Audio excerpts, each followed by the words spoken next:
যে আমি 8 তারিখে যন্ত্রমন্ত্র প্রোটেস্টে গিয়েছিলাম। তো 25 তারিখ অব্দি ওইখানেই থাকি। ওইখান থেকে যখন যন্ত্রমন্ত্র প্রোটেস্ট থেকে যখন আসি দিল্লি থেকে, আসার পর এখানে যে বিজেপির ওয়ার্কার আছে তাকে আমাকে ধরে ধরে বলে যে তুই কি দিল্লি যন্ত্রমন্ত্রে গিয়েছিলিস? তো আমি বলি হ্যাঁ আমি গিয়েছিলাম। তো তখন তারা আমাকে উপরে চড়া হয় ও মারতে আসে।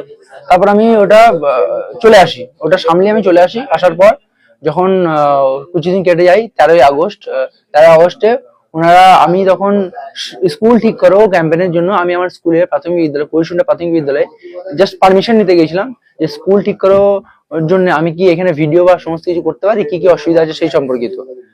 তো ওইখানে যে প্রধান শিক্ষক আছেন কাশীনাথ মহাশয়, তিনি বলেছেন তুমি কালকে এসো, এবং উনি বিজেপির কর্মকর্তাদেরকে জানিয়ে দেয়। এবং বিজেপির যে ওয়ার্কাররা আছে তারা 13ই আগস্ট রাত্রি 8টা সাড়ে 8টার সময় আমার বাড়িতে আসে এবং এসে আমাকে মারতে আরম্ভ করে, আমার বাবাকে মারে, মাথায় মেরে মাথা ফাটিয়ে রক্ত বার করে দেয় এবং বুকে গায়ে হাতে গুড়াল মারে, ঘুষি মারে, চড় থাপ্পড় সব মারে। তারপরে আমাকে শাবল দিয়ে, ধারালো অস্ত্র, সাফ অবজেক্ট, ওইটা দিয়ে আমার গলার এই সাইডটা করে বেরিয়ে যাই। আমার গলায় এইখানে মারতে চেয়েছিল, তো আমি জাস্ট বাইলাখ বেঁচে যাই। তারপর যখন সবকিছু মিটমাট হয়ে যায় আমরা পুলিশকেও জানাই, পুলিশ এসে তখন ভয়ে কেউ আমাদেরকে হসপিটাল নিয়ে যেতে চাইছিল না। পুলিশ জোর জবরদস্তি হসপিটাল, ইন্দাস হসপিটাল নিয়ে যাওয়ার জন্য একটা গাড়ি করে দেয়। সেই গাড়ি করে আমরা যাই। গাড়ি করে যাওয়ার ফলে ওইখানে প্রাথমিক চিকিৎসাও করে না, কারণ ওইখানে বিজেপির ওয়ার্কাররা সবাই 2 থেকে 250 জন ঘিরে রেখেছিল, যাতে আমরা কোনোভাবে ট্রিটমেন্ট বা কোনোভাবে এফআইআর না করতে পারি। তা ওইখানে যাওয়ার পর যখন আমার বাবার মাথায় সেলাই হলো, সেলাই হয়ে যাওয়ার পর আমরা অনেকক্ষণ ওখানে দাঁড়িয়ে থাকি এবং যিনি ডক্টর আছেন উনি আমাদেরকে এমএলসি দেয়নি, যাতে আমরা এফআইআর না করতে পারি। কোনো মতেই এমএলসিটা দেয়নি এবং ট্রিটমেন্টটা ভালোভাবে করেনি এবং কোনো কাগজপত্রও দেয়নি। সেটা ইন্দাস হসপিটালে সিসিটিভি ফুটেজে 13ই আগস্টে খুঁজলেই দেখা যাবে। তারপর যখন আমরা ওইখান থেকে, আমাদেরকে জোর জবরদস্তি করে ইন্দাস হসপিটাল থেকে বার করে দেয় এবং খোশবাগ বলে একটি জায়গা আছে, খোশবাগের এবং ইন্দাসের মাঝামাঝি একটা অন্ধকার শুনশান রাস্তা আছে, সেখানে আমাদেরকে আটক করা হয় এবং আবার মারা হয়। সেটা কবে? সেটা 13ই আগস্টেই, সেই দিনই রাত্রে যখন আমরা ফিরছিলাম হসপিটাল থেকে, যেহেতু আমাদেরকে এফআইআর করতে দেওয়া হয়নি। তারপর যখন আমরা ফিরছিলাম, ফেরার পর আমাদের গাড়ি আটক করা হয়। আটক করে এসে আগ্নেয় অস্ত্র, বন্দুক এবং ছুরি নিয়ে আসা হয়। ছুরি নিয়ে এসে আমাদেরকে ধুমকি দেখা হয় এবং মারার হুমকি দেখা হয়। তারপর চড় থাপ্পড় মারার পর আমাদেরকে হুমকি দেখিয়ে আমার কাছ থেকে ফোনটা কেড়ে নেয়, যেখানে গুরুত্বপূর্ণ এভিডেন্স রেকর্ডিং সবকিছু ছিল। তো সেই ক্ষেত্রে আমি তাদেরকে ভয়ে সবকিছু দিয়ে দিই। দিয়ে দেওয়ার পর আমরা বাড়ি চলে আসি। বাড়ি চলে আসার পর পুরো রাত আতঙ্কে থাকি। পুরো রাত বিজেপি ওয়ার্কার কেউ না কেউ আমাদের বাড়িতে আনাগোনা করে, আশেপাশে ঘোরাঘুরি করে। তো তারপর দিন সকালবেলা 14 তারিখে আমার বাবা একটু অসুবিধা, শরীর খারাপ হতে চালু করে, শরীরটা একটু দুর্বল হতে শুরু করে। সারা দিনটা 14 তারিখ সারা দিনটা আমার বাবা খুব কষ্ট কেটেছে, কিন্তু কাউকে বলেনি। আর কোনো মেডিকেলও হয়নি, কারণ হয়নি। পুরো বিজেপির ওয়ার্কাররা পুরো এটা ঘিরে রেখেছিল, বাড়িটা ঘিরে হয়েছে, আসলে ঘিরে হয়েছে, বেরোলেই মারবে, এরকম একটা মন্তব্য ছিল।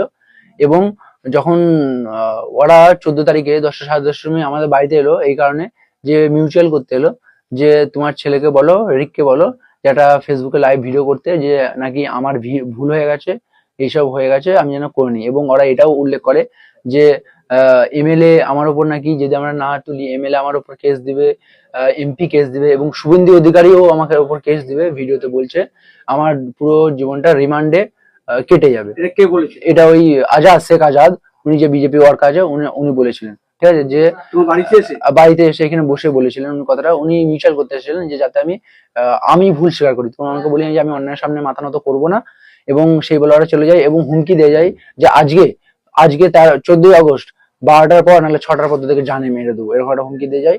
দিয়ে যাওয়ার পর মা বলে আমি এফআইআর করতে যাবো। তখন মাকে বলে তুই গেলি তোর পা ভেঙে দেবো। মাকে তুই তুকারি করে বলে গেলি তোর পা ভেঙে দেবো এবং গালাগালি করে। সেই ক্ষেত্রে ওরা চলে যাওয়ার পর যখন সবাই বলা কওয়া করে যে রিককে মারবে, জানে মেরে দেবে, তখন আমার মা আর বাবা আমাকে ছদ্মবেশ হিসাবে আমার ঘরের বাইরে পাঠিয়ে দেয় এবং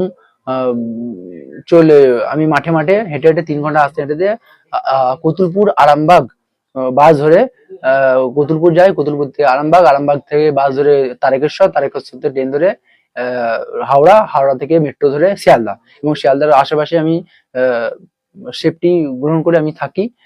তো ওইখানে থাকার পর যখন আমি 14 তারিখ কেটে যাই, 15 তারিখ ভোরবেলায় আমার মায়া ফোন করে বলে যে আমার আব্বুর নাকি প্রচুর শরীর খারাপ, অবস্থা খুব খারাপ। সেই হিসাবে ইন্দাস হসপিটাল নিয়ে যাই।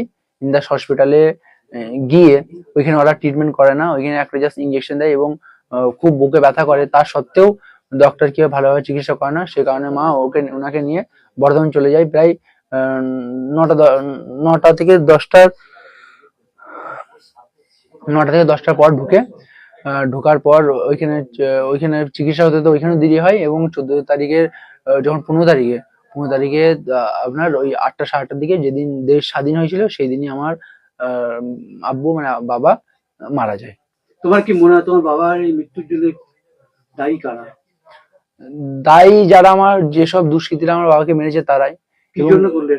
শিক্ষার বিরুদ্ধে ওরা? হ্যাঁ, যারা সত্যি চায় না যে শিক্ষা উন্নতি হোক। কেন, শিক্ষা যদি সবার রক্তে রক্তে ঢুকে যায়, রক্তে রক্তে যদি শিক্ষা ঢুকে যায়, তাহলে এরা প্রশ্ন করবে, প্রশাসককে প্রশ্ন করবে। আর প্রশাসক যে শাসক আছে, তারা প্রশ্নকে ভয় পায়। তো যাতে ভবিষ্যতে প্রশ্ন না করে, কেউ যাতে আওয়াজ না তোলে, সেই আওয়াজকে মানে শেষ করে দেওয়ার একটা প্রচেষ্টা এটা।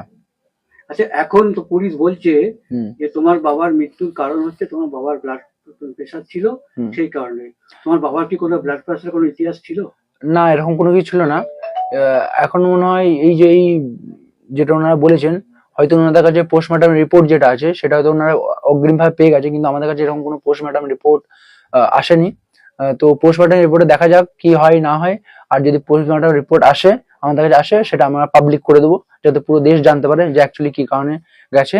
আর এই যে টুইটের ব্যাপারটা, যে আমাদের রাজ্য পুলিশ টুইট করেছে, ঠিক বলুন, রাজ্য টুইট করেছে, তো জানি না কিভাবে ওরা ওটা করলো। কিন্তু আমি ওদেরকে একটা কথা বলবো, যেটা আমি বরাবরই বলি, যে এইসব জিনিসগুলো এখনকার 10 বছর 8 বছরের বাচ্চারাও করে থাকে। এগুলো টুইট খেলা, এগুলো সব বন্ধ করুন। এসব সোশ্যাল মিডিয়া খেলা, এগুলো একটু আমরা বন্ধ করুন। কারণ এখনকার যে মানুষ আছে, তারা সচেতন আছে, তারা জানে যে কোনটা সত্য কোনটা মিথ্যে। কি বললো পুলিশ? পুলিশের কাজ করছে। পুলিশ যেভাবে কাজ করতে, পুলিশের কাজ আমাদের থেকে বেটার পুলিশ জানে যে পুলিশ কিভাবে কাজ করতে। পুলিশ পুরোভাবে খুব শান্তিপূর্ণভাবে কাজ চালাচ্ছে, সেই নিয়ে কোনো আমি টিপ্পনি বা মন্তব্য আমি করতে চাইছি না। কারণ এতক্ষণ পর্যন্ত পুলিশ আমার সাথে খুবই ভালোভাবেই সবকিছু করছে। এবার দেখুন, পুলিশ একা কিছু করতে পারবে না, আমাকে সহযোগিতা অবশ্যই করতে হবে। পুলিশকে, আদালতকে আমাকে সহযোগিতা করতে হবে। বিনা আমার সহযোগিতায় এই যে জাস্টিস আছে, এটা আমরা পাবো না। তো আমার এবং পুলিশের সহায়তায় পুরো